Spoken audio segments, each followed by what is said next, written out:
Bismillahirrahmanirrahim. Assalamualaikum warahmatullahi wabarakatuh. Hai semuanya, perkenalkan nama saya Siti Fatihah Maduriski Nadira Angel. Saya dari kelas TI1 Prodi Tadris Bahasa Inggris semester 3 STAIN Majid. Nah, di video kali ini saya akan menjelaskan mengenai sistematika penulisan skripsi. Dan sebelum masuk ke pembahasan utamanya, saya akan menjelaskan apa sih itu skripsi. Jadi, skripsi itu merupakan sebuah karya tulis ilmiah yang digunakan oleh mahasiswa untuk menyelesaikan jenjang studi S1 atau sarjana. Dan biasanya skripsi ini dibuat pada akhir tahun perkuliahan. Oke, sekarang kita masuk ke pembahasan utamanya, yaitu skripsi. Jadi, mungkin di seluruh universitas pasti mempunyai sistematikanya masing-masing. Akan tetapi di sini saya akan menjelaskan sistematikanya secara umum. Nah, sistematika penulisan skripsi ini secara umum terbagi menjadi 3 bagian. Yang pertama yaitu bagian awal, yang kedua bagian pokok, dan yang ketiga adalah bagian akhir. Nah, di bagian awal ini terdapat beberapa poin lagi.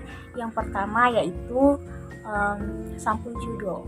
Nah, di sampul judul ini tertera logo universitas, nama penulis, nama jurusan, fakultas, terus tanggal pembuatan skripsi, dan sebagainya. Dan sampul judul ini juga terbagi menjadi 2, ada sampul judul luar dan ada juga sampul judul bagian dalam.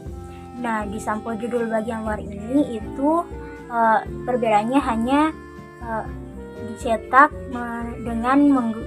menggunakan kertas yang tebal, sedangkan sampul judul bagian dalam ini dicetak menggunakan kertas HVS atau kertas putih biasa seperti itu.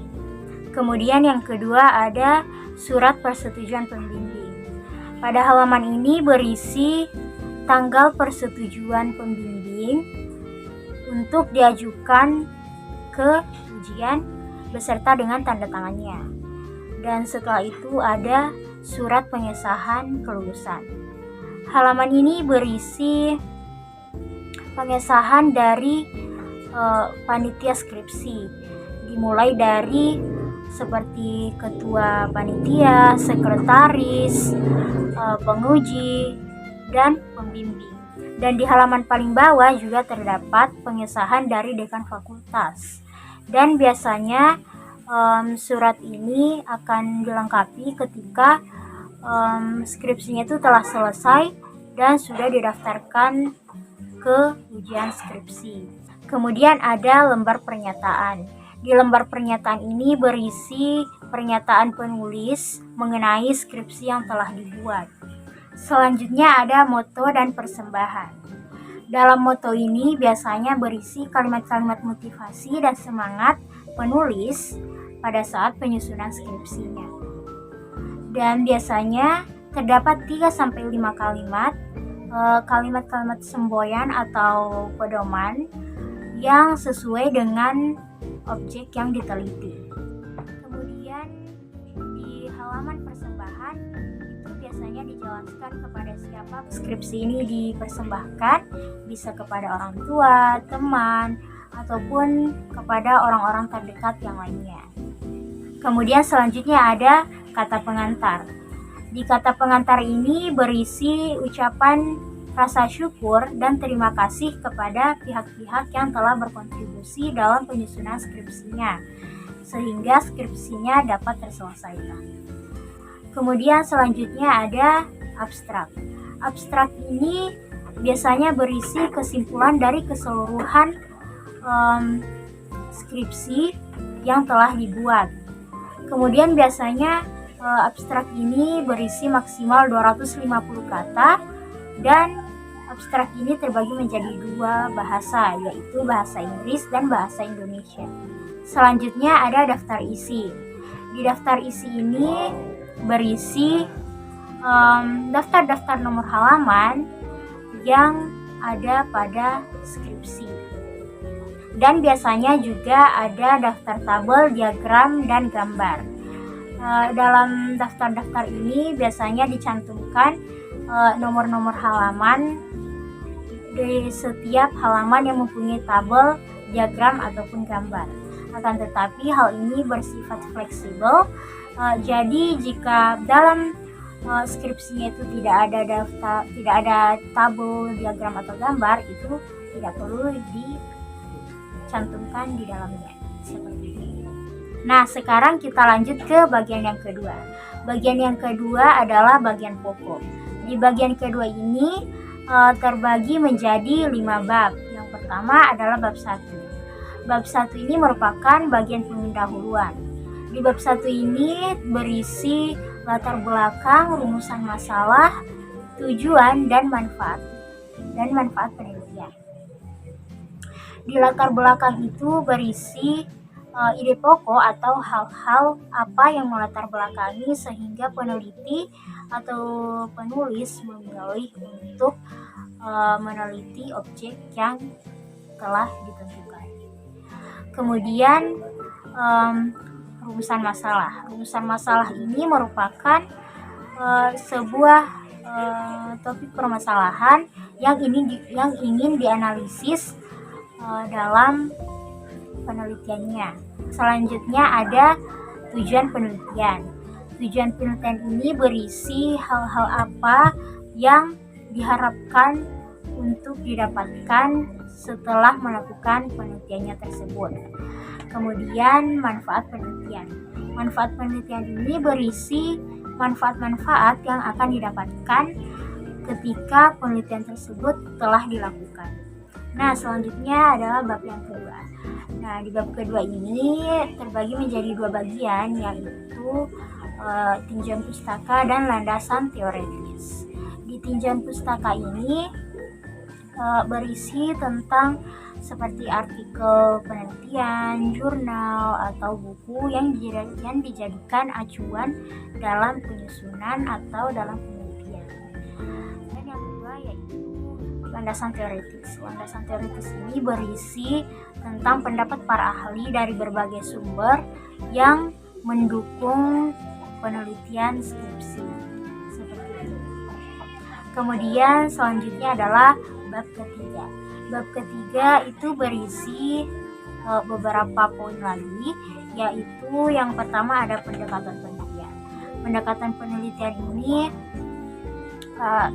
berisi tentang cara pandang peneliti atau penulis dalam membuat desain penelitian yang akan dibuat. Dan umumnya pendekatan ini terbagi menjadi 3, yaitu kualitatif, kuantitatif, dan campuran. Kemudian ada sumber data penelitian. Sumber data penelitian ini berisi tentang dari mana data-data penelitian itu didapatkan. Seperti itu. Kemudian metode dan teknik pengumpulan data. Di dalam metode dan teknik ini itu berisi tentang cara atau langkah-langkah yang digunakan oleh peneliti dalam melakukan pengumpulan data. Kemudian ada metode dan teknik analisis data. Nah, di sini itu berisi tentang tata cara atau langkah-langkah yang digunakan oleh penulis atau peneliti dalam menganalisis sebuah data. Dan selanjutnya ada metode penyajian hasil analisis data. Nah, di sini itu berisi tentang tata cara atau langkah-langkah yang digunakan oleh penulis atau peneliti dalam menyajikan hasil analisis datanya. Selanjutnya bab keempat. Bab keempat ini terbagi menjadi 2 bagian, yaitu hasil penelitian dan pembahasan. Nah, di hasil penelitian itu berisi laporan analisis data yang berhasil didapatkan dari penelitian. Nah, kemudian pembahasan itu adalah peneliti menjabarkan penjelasan mengenai hasil temuan penelitian yang dianalisis. Kemudian di bab 5 itu merupakan bagian penutup, dan itu terbagi menjadi dua, yaitu kesimpulan dan saran.